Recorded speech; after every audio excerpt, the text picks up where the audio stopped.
हम एनिमल में gases exchange को डिस्कस कर रहे थे, जिसमें हमने पढ़ा कि ह्यूमन में रिस्पिरेटरी सिस्टम गैसेस एक्सचेंज करवाने के लिए मोस्ट इम्पोर्टेंट रोल प्ले करता है। और रिस्पिरेटरी सिस्टम को भी हमने फर्दर 2 पार्ट्स में डिवाइड किया था, एयर पैसेज वे और लंग्स।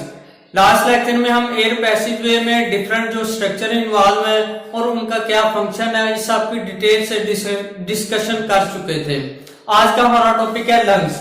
इसमें हम पढ़ेंगे कि लंग्स में किस तरह डिफरेंट स्ट्रक्चर इन्वॉल्व है गैसेस एक्सचेंज में, और ब्रीथिंग का प्रोसेस किस तरह होता है, उसमें इनहेलेशन और एक्सहेलेशन जब होती है तो डिफरेंट स्ट्रक्चर की फिजिकल मूवमेंट किस तरह होती है। तो सबसे पहले हम इंट्रोडक्शन पे आते हैं। लंग्स क्या है? ये कंपोज्ड ऑफ एल्वुलाई, एल्वुलाई से मिलकर बना होता है। जब हमने एयर पैसेज वे पाथवे पढ़ा था तो वहां पे हमने पढ़ा था कि ट्रिकिया जब लंग्स में दाखिल होती है तो ये ब्रोंकाई में डिवाइड हो जाती है। ब्रोंकाई की फर्दर डिवीजन होगी तो ये ब्रोंक्यूल्स बना देंगे। ब्रोंक्यूल्स की जब डिवीजन होगी तो एल्वुलर डक्ट्स बनेगी, और इस एल्वुलर डक्ट्स की जब डिवीजन होगी तो एल्वुलाई या एल्वुलर सिंगुलर, जब सिंगल होगा तो एल्वुलस हम उसे बोलेंगे। और डिफरेंट एल्वुलाई या डिफरेंट एल्वुलस जब आपस में मिलते हैं तो ये मिलकर लंग्स का स्ट्रक्चर बना देते हैं। और इसका काम क्या होता है कि ये बॉडी में सरफेस एरिया प्रोवाइड करते हैं गैसेस एक्सचेंज करवाने के लिए।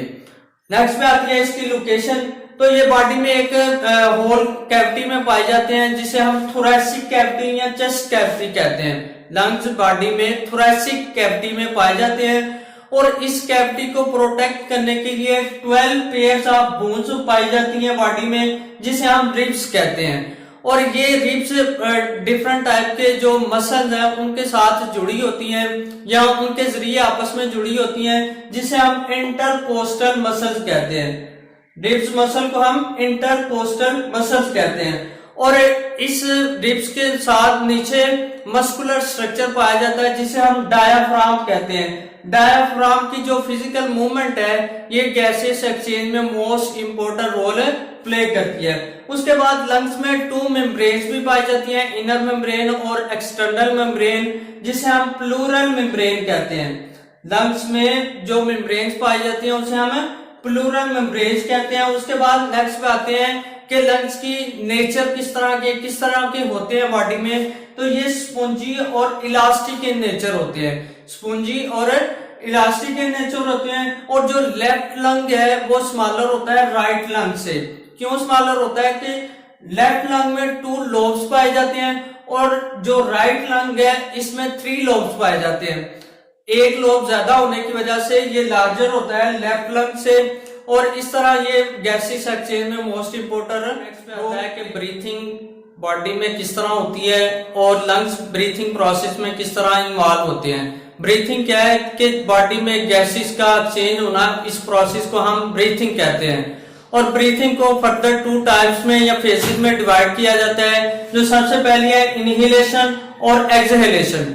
इनहेलेशन में क्या होता है कि इनटेक ऑफ ऑक्सीजन होती है, ऑक्सीजन जो बॉडी में दाखिल होती है। और एक्सहेलेशन में क्या होता है, give out of carbon dioxide होती है, मतलब कार्बन डाइऑक्साइड बॉडी से एक्सहेल की जाती है। और इसकी दूसरी टर्मिनोलॉजी में इसे हम इंस्पायरेशन भी कहते हैं। इनहेलेशन को इंस्पायरेशन और एक्सहेलेशन को एक्सपायरेशन भी बोलते हैं। और इसमें होता क्या है कि जब इनहेलेशन बॉडी में हो रही होती है कि जो रिब्स मसल है वो कंट्रैक्ट होते हैं, और कंट्रैक्ट होने की वजह से क्या होता है कि वो ऊपर की तरफ उठ जाते हैं। और जो डायाफ्राम है वो भी कंट्रैक्ट होता है, और ये मस्कुलर स्ट्रक्चर है और ये नीचे की तरफ लोअर की तरफ मूव करता है। और जिसकी वजह से क्या होता है कि थोरैसिक कैविटी में जो एयर प्रेशर है वो कम हो जाता है, और एयर प्रेशर कम होने की वजह से जो लंग्स पे प्रेशर है वो भी कम हो जाता है, और इजीली बाहर से एयर अंदर की तरफ मूव कर सकती है, या ऑक्सीजन जो है वो इजीली इनटेक बॉडी में हो जाती है। और नेक्स्ट आता है एक्सहेलेशन। एक्सहेलेशन में क्या होता है कि जो रिब्स मसल है वो रिलैक्स होते हैं। रिलैक्स होने की वजह से क्या होता है, ये बैक ओरिजिनल पोजीशन में चले जाते हैं, और जो डायाफ्राम है, जो मस्कुलर स्ट्रक्चर है, वो भी रिलैक्स हो जाता है, और जो ओरिजिनल पोजीशन है जिसकी डोम शेप वो इख्तियार कर लेता है। और इसमें क्या होता है कि जो एक्सहेलेशन में जो एयर प्रेशर है वो ज्यादा होगा किस पे, थोरेसिक कैविटी में जो लंग्स पड़े हुए हैं उस पे, और इजीली जो कार्बन डाइऑक्साइड है वो बाहर की तरफ मूव करेगी या बाहर की तरफ नॉर्मल 10 से 12 टाइम्स तक ब्रीथिंग का प्रोसेस होता है। अगर कोई इमरजेंसी सूरत हाल हो तो ये रेट जो है 30 से 40 टाइम्स तक भी पहुंच जाता है। और उसमें होता क्या है कि ज्यादा से ज्यादा जो है इनटेक ऑफ ऑक्सीजन होती है और ज्यादा से ज्यादा give out of carbon dioxide होता है। और इस तरह एनिमल्स में ब्रीथिंग का प्रोसेस इनहेलेशन और एक्सहेलेशन के जरिए कंप्लीट होता है और डिफरेंट स्ट्रक्चर इसमें इन्वॉल्व होते हैं। Thank you for this.